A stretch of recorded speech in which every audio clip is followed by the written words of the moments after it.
Okay. All right. So, what do you guys want to do first? Tell me what you wanted. You guys tell me what. The salad's got to be last. You guys tell me what you guys want. The durian. The durian? Yeah. Everybody wants the durian. Okay. Okay. We'll do that first. All right. So if you look on your paper, the durian. This durian comes from Thailand, and it weighs about, I don't know, 7 pounds maybe. I'm guessing. I'm not a good weight guesser. It is an Asian fruit that as I was listening to my raw fooders, I would always hear them talking about durian. I'm like, okay, I gotta go find a durian because I'm not gonna feel like I'm a raw fooder until I've had one of these durians. All right. So I went and I tried to find one. You can find them frozen at the Asian markets. This one I got at the Tokyo Market by Sprouts, and they have them in the freezer. Believe it or not, they're almost sold out. And it's very prickly. Do you guys want to feel it? Does anybody want to? I do. Go ahead and come on up, and you guys can feel it. Pick it up if you want to, and right. It's dangerous. Yeah. It's funny because when I first bought it, you know, it comes in that thing, kind of like a turkey does, and it's about the size of a turkey, a small turkey. And I was like, wow, this reminds me of a turkey, and I had to thaw it out because it's frozen. I'm thawing my durian like I thaw a turkey. And then as I was researching more about it, the durian's very high in tryptophan, the amino acid tryptophan, which is in the turkey. In the turkey. Yeah, tryptophan metabolizes into serotonin and melatonin. If you have a hard time sleeping, eat some durian before you go to bed, and it might knock you out. Okay, so inside the durian, there's 3 sections, and in each section is a pod. And the fruit of the durian is very custardy. It's sweet. I really enjoyed the last durian I bought. This durian cost $16.99, so it's you know, it's not an inexpensive fruit. So right where I took the stem out of the durian, you want to put the knife in there, and then you're gonna want to make a little slit.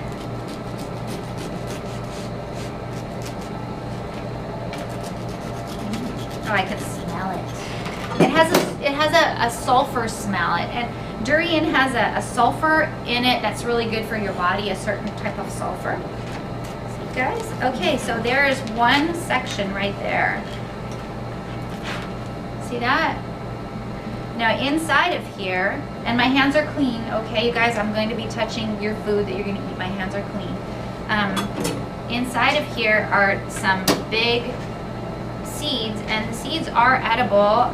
These ones I'm actually going to save because I'm going to try and figure out what to do with them. The last ones I threw away, and then I discovered that they were edible. So has these big seeds in it, and then the fruit just kind of falls off like of the nuts seed. or what inside? Like nuts. It's a seed. It's a seed, but you can eat it. You could probably grind it, or I think you can boil them, or I'm going to do more research on what to do with the seeds, because I'm not going to find durian seeds here very often. No. You can't eat them like that? They're too hard. But I have to do that research. So, okay, so here is my blob of durian fruit. So what I'm going to do, is there any green cups up there, babe? Is I'll put a little bit in each of the cups for you guys. Can you guys smell it? No, not yet. no. Not yet? No. It smells. Oh, I can smell it now. It looks like You can smell it? Yes. Okay, one. You brave people. You tried it. You liked it. Did you like it when you tried it at home? I have a video. You better like it. Better say that. I have a video on our vlog of our first time opening a durian. Have you guys seen it? No. It's hilarious because I'm opening the durian. I'm going like this to open it, and I go boom, and I hit Caden in the face. And you know, poor guy. Okay, I'm gonna put a little piece in here for each of you guys. That looks like dough. It has a It's really, really sweet and weird custardy. texture. It smells good. but it's very also high in fat. It's very Good high. fat. Yeah, it's got the fat in it that like No fat. it's got monosaturated fat in it, so it's good for you like avocados are and olives are. And I have some forks over here, babe, in this thing, but my hands are real gooey. Kind of like, you know, coconut oil, you know, that kind of, that's got that kind of good fat in it. So it's got a lot of fiber in it. It has a lot of B vitamins in it. The tryptophan, once again. Now you guys, if you look at your sheet, I did put on there the benefits of eating durian. What are some of the benefits that's on your sheet there? High fiber for colon. High fiber, Vitamin B, vitamin C. vitamin B, vitamin and C, potassium. potassium. Oh, wow. Good, Source of protein. Yeah, it's a good source of protein. she gonna make everybody else do what you had to do, How long huh? will it, like you can refrigerate it, right? How long? Yeah, you can refrigerate it. That's a good question. I'm not really sure. I would probably just put this in the fridge because the other two segments are still closed until I wanted them, but I ate it within a few days. So, It tastes like mango. It tastes like eggs or something. yeah. It makes a good shake. It's really, I really enjoy it. It's a fruit that I'll continue to eat. And I was curious because my raw fooders talk a lot about they eat tons of durian, especially some of my raw fooders live in Hawaii that I follow on YouTube, and they eat durian all the time. And one of them was like, I ate durian all day for Thanksgiving, and What? I enjoy it. Do we need more? Did everybody get some? Can I get some more? Yes. Here you go. No. Did you get some? Yeah. Okay, I'm gonna eat the rest. Wow. Are you gonna eat as much as you want? Yeah, well, you got to remember, it does have good fat in it, but good fat is still fat. So if you're trying to lose weight, you don't want to like eat a whole durian every day, right?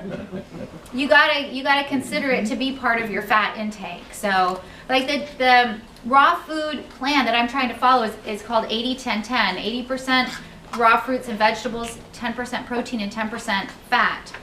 So I don't eat all the nuts that I want in the world. I still limit the amount of nuts that I have. How many percent of protein did you say? 10% protein. 80, 10, and 10. 80-10-10. So 80% raw fruits and vegetables, 10% protein, which would be your nuts, or what else would be with protein in it? That Beans. beans, okay, but this 80-10-10 is raw food. So 10% nuts and 10% fat. So that's kind of the plan that I'm following. And I do have the book here. If you guys are ever here in the sauna, you know, grab the book 80-10-10, and he tells why those ratios. So I'm just gonna wash my hands. Hold on. 80% raw food, 10% good fat. The flavor's good. Texture's good. Are you eating my breakfast, Lorenzo? I love this stuff. So I can go buy one of these? Yeah, you can go to the Tokyo market over there by Sprouts, Uh-huh. and you can buy one. And you can put it in the freeze? It's in the freezer. When you buy it, it's in the freezer. But you have to put it back in the freezer when you get it? If you're gonna eat it, you have to thaw it. How long? I bought it yesterday, and I thawed it overnight. So, okay, Very good. Very that is tasty. very good, It is very good. right? Very tasty. Can you guys smell it yet? No? Oh, smell. Okay. It doesn't have a strong smell. Now, I have heard at some restaurants in Asia, eating durian is banned. They won't let you, because I guess from what I've heard, fresh durian smells much more strong than this frozen durian does. So, yeah. Javi, could you take this and... You're stressing me out. He's telling me, hurry up, hurry up. I'm like, it stresses me out. Okay. It does. Okay, guys, so what I eat in a day, when I get up in the morning, I usually start my day with my quart of water, with my teaspoon of Soleil, and my Barley Max, okay? That keeps me, that flushes out my body, that keeps me, have a feeling of fullness for maybe a couple hours. I don't eat until I'm hungry. When I'm hungry, I'll go back to the kitchen and I will probably have a smoothie. I make you guys your smoothies here every day, so I have some at home. So I'll drink a quart of smoothie. What I've been trying to do though, as my New Year's resolution, is to drink more juice. So I might go and have my quart of juice or a pint of juice or whatever, or a smoothie. Later on, I'll have more smoothie. I'll drink a different smoothie. Or if it's lunchtime and I'm hungry and I want to actually chew something, this is a really good meal. I'll eat a whole papaya, or almost a whole papaya. And then later on, I'll drink more juice, or I'll open up a couple coconuts and I'll drink the coconut water. If we have wheatgrass, I'll juice an ounce of wheatgrass and I'll chug it because I don't like wheatgrass. But wheatgrass, 1 ounce of wheatgrass has the nutritional equivalent of 2 pounds of leafy greens. So I know I need to eat a lot of leafy greens. Eating more raw food, some of the mistakes that raw fooders make is they eat way too much nuts, they eat way too much gourmet raw food, which would be like the raw food, like raw food granola bars or raw food chips, you know, that you can buy at Sprouts, raw food chocolate, and they don't eat enough leafy greens, they don't eat enough salad, they don't eat enough fruit. So I try and stay away from all that, which is different this time going raw. I'm staying away from that because I read 80-10-10.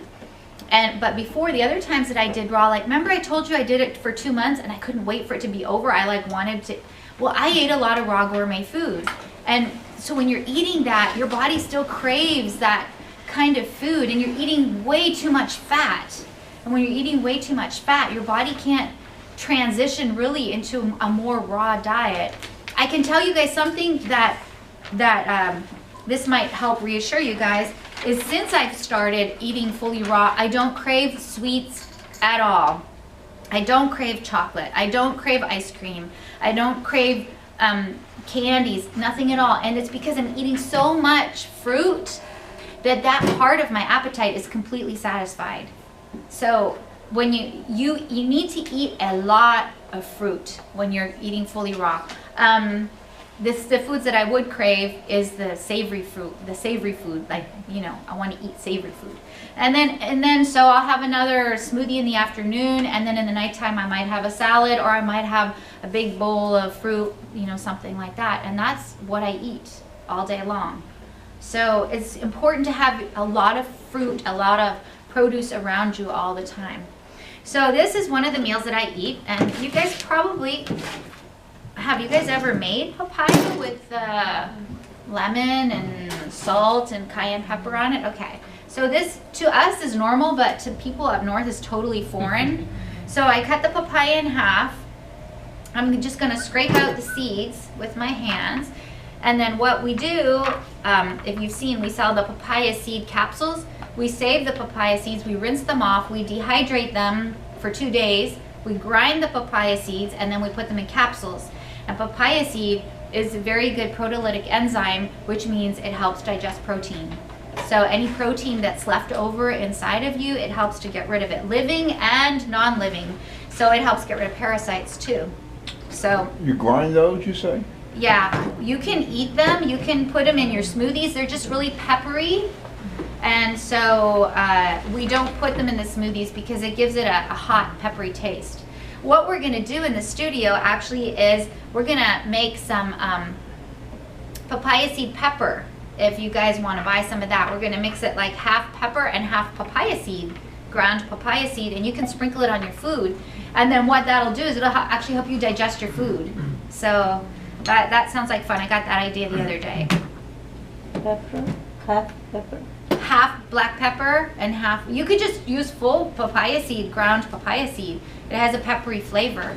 But you know, for the palate that's used to the taste of pure black pepper, we want to make it taste a little bit not like papaya seed pepper. You know, half and half we figure we'll probably do it. So I've cut up the papayas in long slices, and then I'm just going to peel off the skin on the back. And I did wash this, Does skin earlier. have any nutritional value? It probably does, but it's probably, this is not organic, No. and it would make it too fibery. I wouldn't want to eat it. What's your position on the organic and non-organic? Oh, organic is always better. For sure. And then non-GMO, you want to look for non-GMO, genetically modified foods you want to try and stay away from. They mess up, your body doesn't recognize genetically modified foods very well. Some of the foods that are the most genetically modified are like tomatoes, corn, soybean, anything soy. I don't eat really anything soy at all. Tofu? No, I might use it like every once in a blue moon in a Caesar salad dressing recipe that I have, but I've tried to switch over to, instead of using tofu, to using sprouted sunflower seeds. It gives the same creamy consistency. So what I do is I'll just peel this whole bowl, I'll just peel this up, just like I'm doing. Why did you decide to go raw? Well, I wanted to do a raw food fast, and the benefits of it are incredible. You know, eating raw food is so good for you. The enzymes from the food, you know, our standard American diet is very nutrition depleted. We're really not eating food. We're eating stuff that looks like food, but really isn't food, you know. It's a food substitute. And our bodies, you know, we're walking around, we're so depleted of nutrition and vitamins, and our farmers are not really taking care of their soil like they're supposed to, so there's not as many minerals in our food. So, you know, we have to do so much supplementing nowadays, because even raw fooders are supplementing, because even if you eat an all raw food diet, you still could end up mineral deficient because the soil is so depleted of minerals. A bowl of spinach from what, I think it's 50 years ago, and a bowl of spinach today do not compare. There's like 80 times more nutrition in a bowl of spinach 50 years ago compared to today. Now don't quote me on the 80 times, because I didn't look it up before the class, but it is really high. In other words, it takes about 80 bowls of spinach from today to equal one bowl of spinach from 50 years ago, and it's purely the way that the soil is managed. So it really makes a difference. American farming is, it's hard for them. They don't make much money, so they have to go by volume and produce volume, and I sympathize with them, but yet I want nutritious food, you know. So anyway, okay, so we have our bowl of papaya, okay? So now what I'm gonna do is, thank you, Javi. I forgot the lime, so he ran and got it. Squeeze on here my limes. You guys do this, right? Do you do this, Lorenzo? What? Do you eat papaya like this? No, and that's the first time I'm seeing There this. you go. This is a meal for me. So you squeeze. Lorenzo's from New York, so he is not introduced to this type of eating, the papaya. I'm sure you get really good pizza in New York, right? That's going to be my biggest challenge. The pizza. The The pizza. Mayans used to call it the food of the gods. The Mayans ate incredible amounts of papaya because of the nutrition value. Oh, I need a salt. If you can give me a Himalayan salt, please. Yeah. So, so you squeeze the lime on it.